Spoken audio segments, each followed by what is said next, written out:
টুনটুন দরজা দিয়ে এক ধ্বংসপ্রায় গ্রহের সাদা কালো শহরে চুপচাপ এগিয়ে যাচ্ছিল, তার চারপাশে ছড়িয়ে থাকা বিষণ্ণতা। ঠিক তখনই এক ছায়ামায়া রুখে দাঁড়ালো তার সামনে।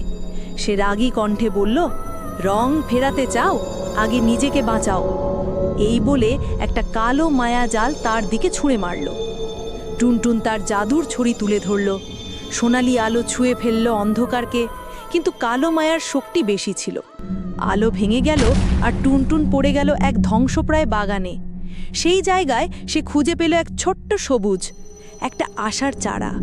টুনটুন বলল, আলো এখানেই আছে, শুধু খুঁজে পেতে হয়।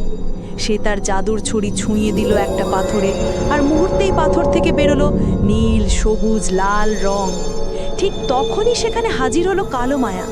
সে বলল, রং ফেরাতে গেলে তোমায় পার হতে হবে অন্ধকারের চূড়ান্ত পরীক্ষা। টুনটুন কি পারবে সেই পরীক্ষা পার করে রং ফেরাতে? জানতে হলে দেখতে থাকুন।